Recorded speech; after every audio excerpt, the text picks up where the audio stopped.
اور کھینچ تان کر بالکل چپٹی کر دی جائے گی، کیونکہ زمین اور نظام شمسی کسی بھی ایونٹ ہورائزون میں بہت ہی معمولی حیثیت رکھتے ہیں۔ لہٰذا ان صورتوں کا تیسرا حصہ آسمان کے چیرے جانے یا پھٹنے کا عمل ہے، جس سے یہ ظاہر ہوتا ہے کہ یہ پورے کہکشاں یا دور دراز کے حصوں میں توڑ پھوڑ کا نظارہ ہے۔ جیسا کہ سورہ رحمان میں اللہ پاک ارشاد فرماتے ہیں کہ اس وقت تمہارا کیا ہوگا جب آسمان پھٹ جائے گا اور گلاب کے پھول یا لال چمڑے کی طرح سرخ ہوگا۔ اور یہ بھی ہو سکتا ہے کہ جب کوئی دوسرا ستارہ خود کو تباہ ہو کر جل کر سرخ ہو چکا ہو تو جیسے ہی ہماری کہکشاں سے گزرے گا تو یوں محسوس ہوگا جیسے کوئی چیز ہمارے آسمان کو چیر کر نکل آئی۔ اب کچھ لوگ یہ بھی پوچھیں گے کہ آسمان میں ہونے والے کسی بھی واقعے کا پورا ہونے میں کروڑوں اور اربوں سال لگیں گے کہ وہ ہماری نظر تک پہنچے، لہٰذا یہ سب اچانک ہونا ممکن نہیں۔ ہماری ویڈیو کا موضوع یہیں سے شروع ہوتا ہے۔ ناظرین گرامی، آج ہم جس آسمان کو دیکھ رہے ہیں اس میں موجود ستاروں کو کہکشاؤں کی روشنی جو ہم تک پہنچ رہی ہے، یہ دراصل ہم اس کائنات کا ماضی دیکھ رہے ہیں۔ مثال کے طور پر اگر ایک ستارہ ہم سے 1 کروڑ نوری سال کی دوری پر ہے تو اس کی روشنی ہم تک 1 کروڑ سال میں پہنچتی ہے۔ اگر وہ ستارہ اب تک تباہ بھی ہو گیا تو ہمیں 1 کروڑ سال کے بعد اس بات کا علم ہوگا۔ اسی طرح ہمارے سورج کی روشنی ہم تک 8 منٹ اور چند سیکنڈ میں پہنچتی ہے۔ اگر بالفرض سورج کسی اچانک حادثے کی وجہ سے بجھ جائے تو ہمیں اس حادثے کا علم 8 منٹ کے بعد ہوگا، لیکن ہمارے آقا حضرت محمد صلی اللہ علیہ وسلم نے معراج کا سفر مستقبل یعنی وقت میں کیا، یعنی ابھی جو واقعات رونما نہیں ہوئے، رب کریم نے ان واقعات کا مشاہدہ بھی آپ صلی اللہ علیہ وسلم کو کرایا۔ مثلا ابھی قیامت نہیں آئی، نہ ہی حساب کتاب یعنی روز محشر قائم ہوا۔ پتہ نہیں روز قیامت کب ہوگا، بھلے 1 لمحے بعد یا 1 کروڑ سال بعد۔ پھر یہ کہ روز محشر 50,000 سال کا ہوگا۔ ابھی یہ کچھ بھی نہیں ہوا، لیکن معراج کی رات نبی کریم صلی اللہ علیہ وسلم کو جنت میں جانے والوں کے محل اور اہل جنت سے اور حوروں سے گفتگو کروائی گئی، اور اہل جہنم کو عذاب میں مبتلا دکھایا گیا، جو کہ روز محشر کے بعد ہی ہوگا۔ لیکن حضور نبی کریم صلی اللہ علیہ وسلم نے ان تمام واقعات اور حالات کا مشاہدہ فرمایا، جو کہ آپ پر بذریعہ وحی نازل ہوئے تھے، بلکہ یہ سب تو ٹائم اور سپیس میں مستقبل کہلاتا ہے، یا جدید زبان میں ٹائم ٹریولنگ کہلاتی ہے۔ آپ سے وہ مشاہدے بھی کروائے گا جب رب تعالیٰ وقت کو ہی ختم کر دے گا۔ رسول اکرم صلی اللہ علیہ وسلم نے فرمایا کہ قیامت کے دن موت کو ایک مینڈے کی صورت میں لایا جائے، ایک آواز دینے والا فرشتہ آواز لگائے گا کہ اے جنت والوں، تمام جنتی گردن اٹھا اٹھا کر دیکھیں گے۔ فرشتہ پوچھے گا کیا تم اس مینڈے کو پہچانتے ہو؟ وہ بولیں گے کہ ہاں یہ موت ہے، اور وہاں موجود ہر شخص اس کا مزہ چکھ چکا ہوگا۔ پھر اسے ذبح کر دیا جائے گا جب وقت نہیں رہے گا، اور پھر اس کے بعد شفاعت کا دور شروع ہوگا، اور جہنمی نامعلوم دور تک جہنم میں ہوں گے۔ ان کے جسم جل کر سیاہ ہو چکے ہوں گے، انہیں جہنم سے نکال کر جنت میں ڈال دیا جائے گا۔ حضرت انس بن مالک رضی اللہ تعالی عنہ سے روایت ہے کہ حضور نبی کریم صلی اللہ علیہ وسلم نے فرمایا کہ ایک قوم جہنم سے اس حال میں نکلے گی کہ عذاب جہنم کے باعث ان کی جلد سیاہ ہوگی، بس وہ جنت میں داخل ہوگی۔ اہل جنت انہیں جہنمی کہہ کر پکاریں گے۔ نہ جانے کتنے زمانوں تک یہ شفاعت جاری رہے گی۔ پھر آخری بندہ جہنم سے آزاد ہوگا۔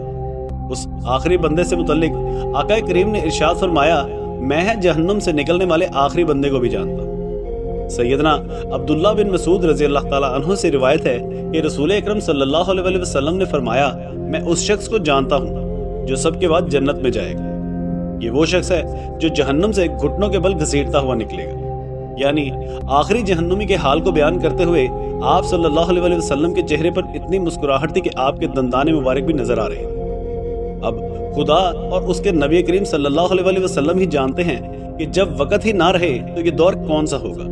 اس لیے اللہ کریم نے نبی پاک صلی اللہ علیہ وسلم کو لا مکان لازمہ یعنی beyond the time and space کے دیکھنے کی صلاحیت کی تعریف سورہ نجم میں یوں فرمائی، جبکہ وہ سدرہ پر چھا رہا تھا، جو چھا رہا تھا نہ تو نظر بہکی اور نہ حد سے بڑھی، بے شک اس نے اپنے رب کی بڑی بڑی نشانیاں دیکھی۔ سدرۃ المنتہا وہ مقام ہے جہاں وقت اور زمانہ نہیں ہے، لیکن نبی کریم صلی اللہ علیہ وسلم اس سے بھی آگے اپنے جسم مبارک کے ساتھ تشریف لے گئے۔ اگر یہاں تک بات سمجھ آ جائے تو نبی کریم صلی اللہ علیہ وسلم کے لیے اس مادی کائنات کا مشاہدہ بہت چھوٹی سی بات ہے، کیونکہ یہ ابھی وقت کی پابند ہے۔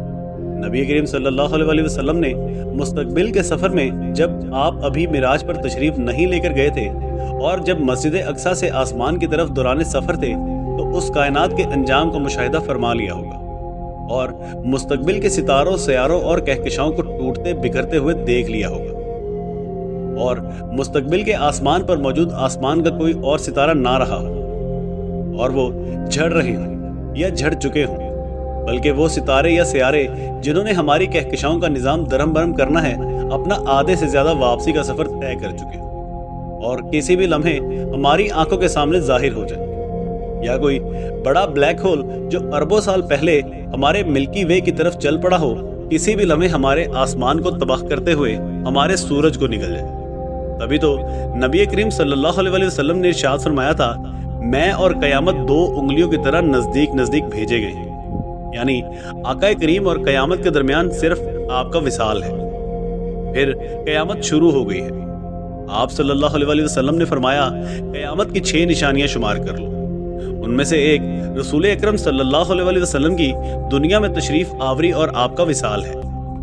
پچھلی آسمانی کتابوں میں آپ صلی اللہ علیہ وسلم کا لقب نبی الساعت لکھا ہے، جس کے معنی قیامت کا نبی ہے، یعنی آپ وہ آخری نبی ہوں گے جن کے بعد قیامت قائم ہو جائے گی یا جن کی امت پر قیامت قائم ہو۔ یہ عظیم واقعہ کب ہوگا؟ اس بارے میں قرآن مجید میں اللہ تعالیٰ ارشاد فرماتے ہیں کہ یہ لوگ آپ سے قیامت کے متعلق سوال کرتے ہیں کہ یہ کب قائم ہوگی، تو فرما دیجئے کہ اس کا علم صرف میرے رب کے پاس ہے، اس کا وقت اللہ کے سوا کوئی ظاہر نہیں کرے گا۔ وہ آسمانوں اور زمین پر بہت بھاری حادثہ ہوگا اور وہ تم پر محض اچانک آن پڑے گا۔ معزز ناظرین، سورہ تکویر، سورہ انفطار اور سورہ انشقاق کی تلاوت سے ہم پر قیامت کا منظر واضح ہو سکتا ہے، اور جو کائنات کا علم بڑھتا جائے گا ہمیں قرآن و حدیث کی روشنی میں قیامت کے قریب کا علم بڑھتا جائے گا۔ تو نبی کریم صلی اللہ علیہ وسلم کے اپنی امت کے لیے پریشانی اور تشویش کا کیا عالم ہوگا، جو کہ خود آسمان میں یہ سب کچھ رونما ہوتے ہوئے دیکھ چکے ہوں گے، اور کسی بھی لمحے یہ عظیم حادثہ رونما ہونے والا ہے، یہ دیکھ چکے ہوں گے۔ لہٰذا نبی کریم صلی اللہ علیہ وسلم نے امت کے لیے شفاعت کا حق معراج کی رات اپنے رب سے طلب کر لیا، اور رب نے آپ سے ارشاد فرمایا کہ آپ کا رب آپ کو اتنا دے گا کہ آپ خوش ہو جائیں گے۔ تب آپ صلی اللہ علیہ وسلم نے دونوں دستے مبارک اٹھا کر امت کے حق میں رو رو کر دعا فرمائی اور عرض کیا کہ اے اللہ میری امت، میری امت۔ اللہ تعالیٰ نے جبرائیل علیہ السلام کو حکم دیا کہ تم میرے حبیب کے پاس جائے، تمہارا رب خوب جانتا ہے، لیکن ان سے پوچھو کہ ان کے رونے کی کیا وجہ ہے۔ حضرت جبرائیل علیہ السلام نے اللہ تعالیٰ کے حکم کے مطابق آ کر دریافت کیا تو سرکار دو عالم صلی اللہ علیہ وسلم نے انہیں تمام حال بتایا اور غم امت کا اظہار کیا۔ حضرت جبرائیل علیہ السلام نے بارگاہ الہی میں عرض کیا کہ اے اللہ، تیرے حبیب فرماتے ہیں کہ اے اللہ تو خوب جاننے والا ہے۔ اللہ تبارک و تعالیٰ نے حضرت جبرائیل علیہ السلام کو حکم دیا کہ جاؤ اور میرے حبیب سے کہہ دو کہ ہم آپ کو آپ کی امت کے بارے میں عنقریب راضی کریں گے اور آپ کے قلب مبارک کو غمگین نہیں ہونے دیں گے۔ اسی طرح عبداللہ بن احمد نصفی رحمۃ اللہ علیہ فرماتے ہیں کہ جب یہ آیت نازل ہوئی تو حضور اقدس صلی اللہ علیہ وسلم نے ارشاد فرمایا کہ جب تک میرا ایک امتی بھی دوزخ میں رہے گا میں راضی نہیں ہوں گا۔ ناظرین گرامی، قیامت کا منظر بڑا نزدیک ہے۔ نہ جانے کب سے آسمان میں یہ عمل شروع ہو چکا ہے اور نہ جانے کب یہ ہم تک پہنچ جائے۔ ہمیں اپنے گناہوں کی معافی اللہ پاک سے مانگتے رہنا چاہیے، نیک اعمال کرتے رہنا چاہیے، کیونکہ توبہ کا دروازہ کبھی بھی بند ہو سکتا ہے۔ جی تو ناظرین، یہ تھی ہماری آج کی ویڈیو۔ آپ کو ہماری ویڈیو کیسی لگی ہمیں کمنٹ کر کے لازمی بتائیے گا، اور ہمارے چینل ہسٹوریکل ڈائریز کو سبسکرائب کرنا مت بھولیے گا۔ اس کے ساتھ ہی اگلی ویڈیو تک کے لیے ہمیں اجازت دیجیے۔ اللہ نگہبان۔